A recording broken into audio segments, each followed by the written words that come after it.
Bad news, I'm injured. Left shoulder pain, and it's been getting worse over the past few months. I don't want to be a hypocrite because I always tell you guys, you have to respect your body. When you're getting signs and symptoms, pain and discomfort, it's time to take stock and look at things properly. It's happening for a reason. You've only got one body. You don't want to just keep pushing through pain, thinking, oh, it'll just get better on its own. No, you need to address your weak links and you need to look at your program as a whole and make the right choices so you can keep training long term. So it wasn't any one acute, oh, I felt my shoulder type of thing. It's just progressively getting a little bit sorer and weaker because of pain overhead. Pull-ups, wide grip, are starting to give me some issues. Overhead press, I'm doing dumbbell overhead press, flaring out, barbell and dumbbell. On external rotation, it just doesn't feel very nice. Inferior, posterior, kind of lateral. What do you feel like's happening? Posterior impingement, just based on the symptoms, the type of presentation. So we've got a bit of a reaching deficit in terms of your serratus sort of stuff, a bit of a mid-back deficit in terms of really shortening this, just in terms of effort though. Range of motion is pretty decent. You may be missing a little bit of flexion overhead. Obviously, internal and external rotation, both sort of like abducted behind your neck and behind your back is a bit painful. So at the moment, it's presenting like more posterior shoulder sensitivity. So posterior impingement, like you said at the start, leads to a bit of cuff sensitivity at the back of the shoulder. We've got to take care of it, nip it in the backside early. Do you do any direct cuff work or any serratus work or any lower trap work or anything like that? No. No one does, mate. It's boring as shit. If you structure everything like you nitpick all your patterns, so say for example, like with your shrugs, you might go a low to high row, you know? With your lower traps, you might go a high to low row. With your rear delt, you might go a wider grip row. So you don't have to actually incorporate all this stuff into your training, but it might be about tweaking your exercise execution or your selection, so that way you can target everything. You get in the gym, you feel a bit bodgy, you warm up, everything feels better, you're in your happy place, then you have these contextual factors, things warm up, then you go home, you're like, oh, this is a bit niggly, yeah? Depending on how much you've pushed or not pushed it, and then progressively over the course of months, that becomes this, becomes this, because being in this type of position here is uncomfortable, forced back into ER. The thing is, I'm doing this, maybe getting some migration of the head or... With your natural posture as well, you got these massive ass traps and you've always had these big ass traps, which mitigates the need to do any shrugging work. But what happens is a lot of the time, like if that GH is depressed a lot of the time and you're not really focusing on shortening those upper traps, you can increase the risk of like a bit of instability going backwards or forwards. Any aspect of impingement or instability would be a lot of the time, what's the traps doing, what's the serratus doing, what's the lower traps doing, and then cuff function comes secondary to that. There's also going to be basic stuff that you've got to do, I reckon, which becomes more important as you get stronger as well. We can't treat our training like we did when we were, and we did this when we were younger. It's like when we were benching 50 kilos, you'd do all this prehab stuff and you're like, oh, it's a waste of time. And then you bench 120, 130, and then you stop doing that stuff and you're like, oh, maybe I should have done that stuff because the joint just moves in a more variable plane. That is absolute facts there. As you get stronger, it's a different game for that, for recovery. Like if I start rummaging, so like back through that posterior cuff, and back towards me, any pain there? I feel definitely time is increasing as I'm getting towards there for sure. Does that feel unstable or does it just hurt? I just don't feel as if I can give you a full... So it's limited due to sort of apprehension. Good. And if I just help you out there a bit, is that okay? Yeah, cool, relax. Your range of motion, like side to side, isn't too bad. You might be missing a little bit on your left compared to your right. But wait till you look at rotation. Yeah, I know. The riders. Yeah, for sure. Now, in terms of this, like, are you trying to keep your shoulder forward? Like, if you sort of allowed your shoulder to come back and then come around. Sure, the back of the shoulder. Sure. Yeah, but like, look at your mobility in terms of if you pair that retraction with that. Go again. So you're saying I'm quite forward when I... So you're wanting to test your rotation by this, yeah? So like anterior tipping, which is going to bind the back of that shoulder quite a bit. And again, right side. Good. And again, left side. Oh, it's even just doing that. Yeah, painful. And again, right side. So I do pretty wide pull-ups as my preference. And I think my strongest overhead press, like most people, is... If we looked at that, it's obviously watch your head because we don't have a lot of space. Just go muscle up through you. That's a fat grip as well. Oh yeah, nice. If you sort of avoid that dead hang position at the bottom, can we try that? Your working load set will be 50 kilos, yeah? Yeah. We avoid pretty much anything where you're sort of here for pushing, and then that dead hang position for pulling temporarily for a couple of weeks, and then we start to ease back into it. You are quite strong, man. So like putting 50 kilos into a sensitive position plus your body weight with pull-ups, and then loading, like how much are you loading overhead with dumbbells and with overhead press? Dumbbells, it's around 27.5, but military is 70. Relative deloading be acceptable, like you said. We want to still keep somewhat of a stimulus in, but your strength is way too strong for what you're tolerating right now. So I would say if you're going to do sets of like 7 or 8 at 50 kilos, you can do like, I would try and do sets of 8, maybe like 35 to 40 kilos. Yeah, and then even avoid that partial range of motion. We work on your mobility as this stuff starts to settle down.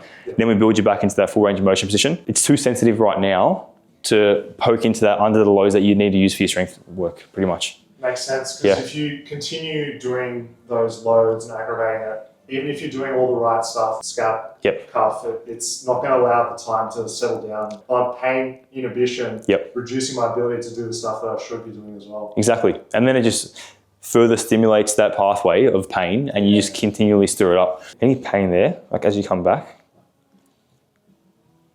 I just don't feel symmetrical control over my scaps. Yeah, like that. Now can we go, let's go from your knees, but I want to go single arm. So can we go left side versus right side? I want to take this off your thigh. So let's let this hang here. Now let's go back to the position that feels okay. All right, so I don't want you to fully sort of retract that. And then if that's too painful, widen your hand for me a little bit. Yep, so we'll go there. So you're sort of not getting as much bunching to the back of that cuff there. That's better, yeah. Yeah, cool. Now how much protraction can you get? So if we go there, yeah, cool. That's burning up just to... Really? That's so humbling, It doesn't hurt. It just feels muscular fatigue around the... Do you feel that serratus go a little bit? Mainly around the shoulder. So nothing underneath at all? Not really, no. Serratus isn't working, mate. show me the right side. You got Euro test on me. You did like 5 on the other side and you were like fully shaking. This side's like much easier. If you aren't getting as much movement of that scapula around the ribcage, obviously the mobility needs to come from your posterior cuff. And sometimes that's when you can get a bit of micro instability in the back of that shoulder. Like this is much more important with someone like you than it would be with someone who is only doing bodyweight pull-ups or 20 kilo overhead press and all that sort of stuff. Because it amplifies the requirement of everything around. 100%. Concerned about your ability to get the shoulder blade forward and sort of up. Yep, good. It's really, At least this is moving, so this isn't going to have to do as much. It's the neglecting of the push-ups, Jared. This is a sign. Mate, he's veered too far from his origins. You got to bring back the barbarian nature, mate. That's it, right? You go down to so many pathways of the prehab doesn't matter. It matters, doesn't matter. You only have so many limited time to train. And when you're strong, it's like it's going to take you a half an hour to do pull-ups. And you don't want to do another 10 minutes to another stuff. You could have said that. Okay. Any pain there? That feels fine. Yeah, cool. You look pretty good here, mate. I think you're getting a bit of anterior tilt in the start and you're sort of losing control a little bit, but it's nothing major. So we'll go here, arms down, and then we'll just go shoulders forward and back from there. I want to suss out that. Like this is when I reckon your left side sort of lags a bit. You get there in the end, but the effort's a bit different. For sure, I can feel it too. Yeah. Like your right side, bang, your left side, like, another 2 or 3. Because this is literally milking out every bit of retraction that you can, yeah? Compensation, my elbows want to go out. Yeah, I know. That's why we put you there. Go one more. Because this is literally, your external rotators are working quite hard here. Your mid-back's working quite hard here. Because it's maximally shortening them. Just because you're getting a bit of pain, we don't need to change everything. We just need to change some things. Deload the patterns that are most provocative, and then that should be enough for your net recovery to stimulate back to baseline. Because at the start, you were sort of like how we tested your external rotation. You wanted to sort of like default back to that. Yeah. You were blinding the back of the shoulder and you're like, oh, that really fucking hurts, yeah? If we open up that and just work on your retraction and work on your upward rotation, this works better. Yeah, for sure. Rear delt work in future, like are you doing a whole heap of stuff across your body?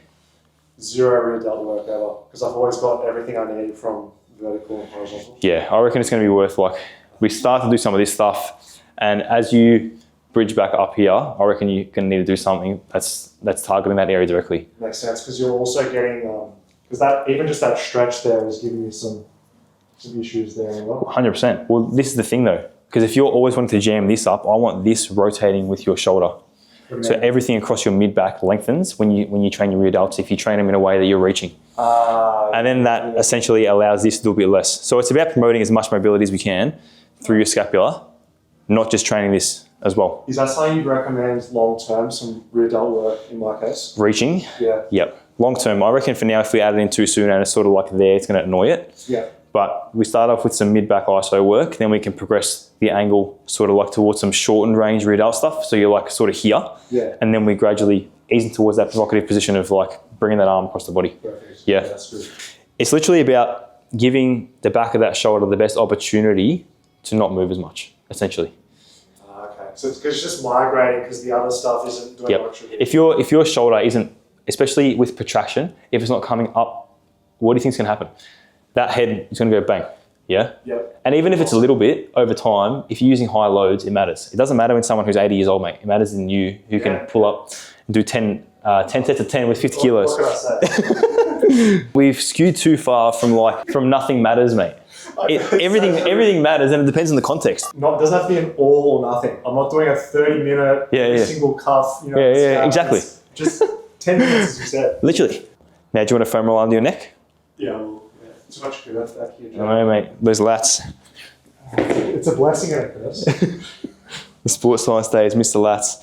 Hasn't lived down that name. I still want you to be higher there, okay? Yeah. Now, if that's painful there, I don't want you going down as far. So we'll just go to there, okay? It's not painful. Good, that's all right. I think it's all the activation. My natural inclination is to do this all the time, I know. Lat. You need the opposite of that. Everything's a lat exercise. Give this guy a shrug and some external rotation, and he fatigues in a second. Hold that end range if we can. So, yep, hold that for about 2 or 3 seconds. Oh, yeah. Yep. Mate, everything around your shoulders trying to help out your rotator cuff. It is, isn't it? Your rear delts, and I want you